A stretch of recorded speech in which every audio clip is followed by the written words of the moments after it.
Chilli powder అన్ని రకాల వంటలకు పచ్చళ్లకు సరైన chilli powder. No colour, no chemicals. ఒప్పుకోలేదు. కావాలంటే 1 లక్ష రూపాయలు ఎక్కువ పెట్టు.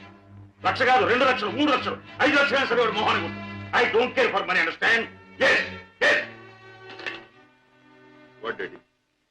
బిజినెస్ లో ఏమైనా సమస్య వచ్చిందా? సమస్య లేకుండా బిజినెస్ ఉండదు కదా. ఏ సమస్య అయినా మీరు డబ్బుతో పరిష్కారం చేస్తారు డాడీ. ఈ లోకంలో ఎంతటి సమస్యనైనా డబ్బుతో పరిష్కారం చేయవచ్చు నా ఉద్దేశం. ఎంతటి వాడినైనా డబ్బుతో తల ఉంచుకునేట్టు చేయొచ్చు నా అభిప్రాయం. Exactly correct. ఈ సంగతి నేను చెల్లెమ్మతో కూడా చెప్పాను. ఏదో వాళ్ళ కాలేజీ ఫంక్షన్ కి తలకు 200 ఇస్తున్నారట. ముష్టి 200 ఏమిటమ్మా, డాడీ అడిగితే 500 ఇస్తారు. ఈ డబ్బుతో అందరూ నీ ముందు తలంచుతారు అని చెప్పారు. Your right. ఈ శశిభూషణ్ రావు పిల్లలు అందరికంటే ఎప్పుడు ఉన్నతమైన స్థానంలోనే ఉండాలి.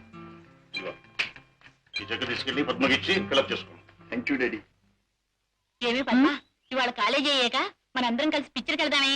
అవునే పద్మ, కొత్త ఇంగ్లీష్ పిక్చర్ రిలీజ్ అయింది, వెళ్దామే. సారీ, ఇవాళ పిక్చర్ ప్రోగ్రామ్ కుదరదు. అర్థమైందే, నువ్వు వాళ్ళ పిక్చర్ కి రానన్నావంటే నీ బాయ్ ఫ్రెండ్ కిషోర్ ది మ్యూజిక్ ప్రోగ్రామ్ ఉండుంటుంది. కిషోర్ ఒక బాయ్ ఫ్రెండే కాదు, అమ్మాయి గారి మనసు దోచుకున్నా. చాలే, మీ అధిక ప్రసంగం ఆపితే మిమ్మల్ని కూడా నా ఖర్చుతో ప్రోగ్రామ్ తీసుకెళ్తాను.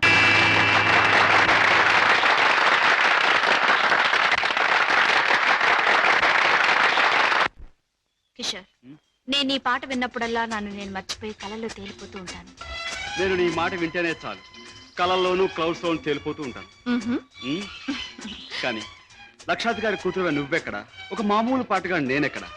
ఆ ఆలోచన రాగానే తేలిపోవడం మానేసి నేల మీద ఫట్టని పడిపోతుంటాను. కిషోర్, నీకెన్నిసార్లు చెప్పాను, మన ప్రేమకి ఆస్తులు అంతస్తులు అడ్డం. అయితే ఇంక ఆలస్యం దేనికి? వెంటనే నీ మెళ్ళో ఆ 3 ముళ్ళు వేసేసి ఆ తరువాత. ఆగండి అబ్బాయి గారు, దేనికైనా టైం రావాలి. అదేమిటి పైకి చూసి దండం పెడుతున్నాం? మనకు ముసల్దానం వచ్చేలోగా ఆ టైంను త్వరగా రప్పించమని దేవుని ప్రార్థిస్తున్నాను.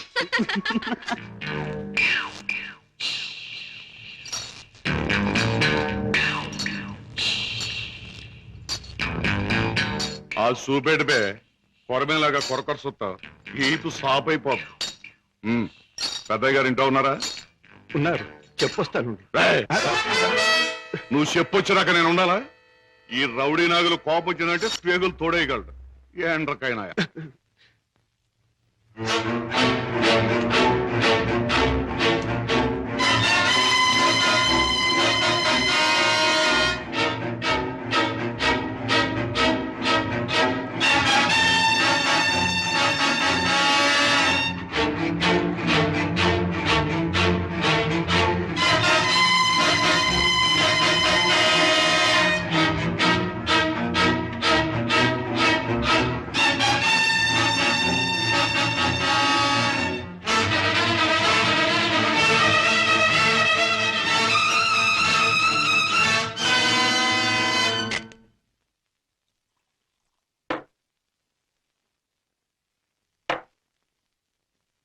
ఏమిటో సీత, ఈ మధ్య దొంగరాముడి పరిస్థితి ఏమీ బాగుండట్లేదు.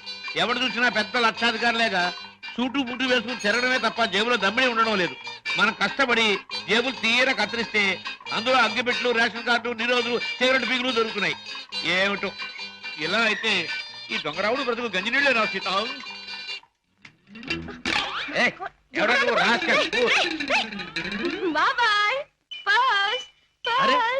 వాడి పర్సు నువ్వు కొట్టేసావా? ఇదిగో నీ దొంగరాముడు మించిపోయిన దొంగ చేతే చేతా నువ్వు. ఇటు పక్క ఒక జేబు దొంగ పరిగెట్టుకొచ్చాడు, చూసారా?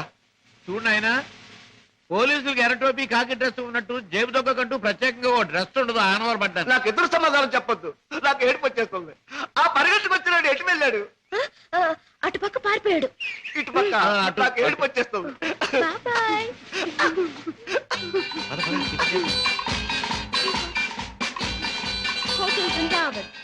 ఇక్కడ చికెన్ బిర్యానీ చాలా బాగుంటుంది. వదలండి బాబు, వదలండి బాబు, కావాలంటే తిన్నది. ఆగండి, ఏమిటి, ఏం జరిగింది? మీ హోటల్కి వచ్చిన వాళ్ళు ఎలా ఊపుతారా? ఊపడం కాదు, నాకు అర్థం కదయ్యా. హోటల్లో తిని బిల్లే కొట్టిన వాళ్ళు ఈ మురుక్కారులో పారేస్తాడు. పాపం ఏడు చేత బిల్లు ఎక్కొట్టే వాళ్ళని మురుక్కారులో కాదు, సముద్రంలో పారేయాలి. ఇదిగో నేను 1, 2, 3 చెప్తాను, వీళ్ళు అందులో పడేయండి.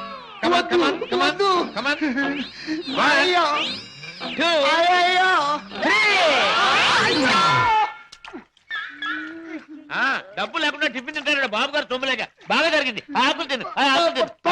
రా సీత. చెప్పచ్చు. చూడు బాబు చెప్పండి సార్ 2 చికెన్ బిర్యానీ 4 కట్లెట్స్ ఒక అడగను ఖైమా బాల్. పోలీస్ బాబు ఆ జేబు దొంగ దొరికాడా? ఇంకా లేదమ్మా, ఏడుపు వచ్చేస్తుంది. ఏడోటి ఎందుకు గాని కూర్చోండి, టిఫిన్ తిందురు గాని. అలాగే. కూర్చోవయ్యా తిందువు గాని రోజు 10 మందికి పెడితేనే కానీ మాకు తిండి సహించదు. చూడు నీకు చికెన్ బిర్యానీ కావాలా ఖైమా బాల్స్ కావాలా కట్లెట్స్ కావాలా తింటా సార్. అన్నీ తింటా నన్ను తింటావని అమ్మగారు బాగా పట్టరావా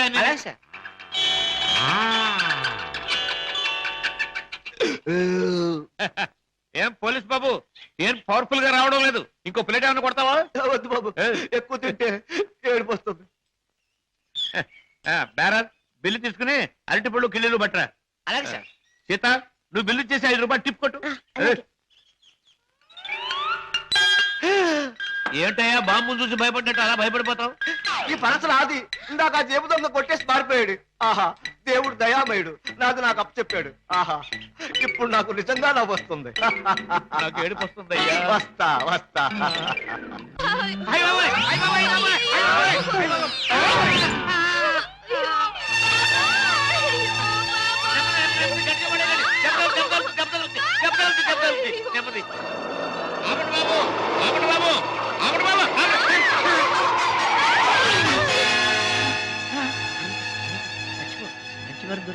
మంచి వారం దొరికింది. అమ్మో నాయన బాబాయ్ అబ్బాయ్ అబ్బో అయ్యో ఏం జరిగింది? ఏం జరిగిందా?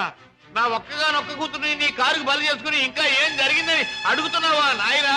నీ పుణ్యమా అంటూ వయసు వచ్చిన నా బంగారు తల్లిని నీ పొట్టను పెట్టుకున్నావా నాయనా? అయ్యయ్యో అయ్యో అయ్యో అబ్బా నా వంక చూడమ్మా, నా వంక చూడమ్మా. అబ్బా వెళ్ళిపోయింది బాబు. ఎక్కడికి వెళ్ళిపోయిందయ్యా? నీ ఎదురుగానే పడిందిగా. అయ్యయ్యో ప్రాణాలు పోయాక పీరుకుంటే మాత్రం లాభం ఏంటి నాయనా? కర్మకాండ చేయడానికి కూడా డబ్బులు లేవు బాబు. గంధపు చెక్కలతో దానం చేద్దామని అనుకున్నాను బాబు. ఇప్పుడు మామూలు పొలకు కూడా డబ్బు లేవు తల్లు. అయ్యా అయ్యో పాపం. బాబాయ్ గంధపు చెక్కలు లేకపోయినా మామూలు పుల్లలతో కాల్చొచ్చుగా. చాలు బాబు చాలు. గంధపు చెక్కలు నా సాగుకు చూసుకోవచ్చు. మామూలు కర్మకాండకైనా 300 కావాలి నాయనా. అంతే కదా బాబాయ్. డిక్కీలో డబ్బా ఉంది పట్రా. డబ్బా ఏం డబ్బా బాబు? డబ్బులు డబ్బా? చూస్తే నీకే తెలుస్తుందిగా, పట్రా. అయ్యయ్యో అమ్మా నీ మీద ఎన్ని ఆశలు పెట్టుకున్నా తల్లే. అయ్యయ్యో అమ్మా. ఆహా, ఫుల్ మూన్ లాంటి ఈ ఫేస్, దొండ పండు లాంటి ఈ లిప్స్, కట్టుకున్న వాడికి ఎవడికు గుమ్మడి పండు లాంటి కొడుకుని ఇచ్చే ఈ శాల్తీ కాసేపట్లో కాలిపోవలసిందేనా? మాడి మసై బూడిదైపోవలసిందేనా? బాబు బాబు ఇందులో డబ్బులు ఉన్నట్టు లేదే బాబాయ్. నీ దగ్గర ఎగ్గి పెట్టుంటే ఇలాగేవు. బాబు బీడీ కాల్చుకుంటావా? అదే ఏం లేదు, ఈ డబ్బాలో ఉన్న పెట్రోల్ ఆ పిల్ల మీద పోసి ఈ ఎగ్గి పుల్ల గీసి తగలేయాలి. అబ్బెబ్బెబ్బెబ్బే, అదేం లాభం లేదు. నువ్వు చచ్చిపోయిందనివి. నీకు కర్మకాండ చేయకుండా ఎలా వదిలిపెడతాను? మమ్మల్ని వదిలేండి సార్, చచ్చిన అబ్బెబ్బే, అదేం లాభం లేదు. ఇలా కడుపని కాయని ఎంతమంది ప్రాణాలు తీస్తారో ఏమో. పోలీసులకు రిపోర్ట్ ఇస్తారు. సార్ బాబాయ్ వెళ్ళాడు కదండి, నన్ను కూడా వదిలేండి. చెప్పుకుని మళ్ళీ వెధ పనులు చేస్తావు. అబ్బెబ్బే, అదేం లాభం లేదు. అయినా నిన్ను అత్తవారింటికి పంపిస్తేనే కానీ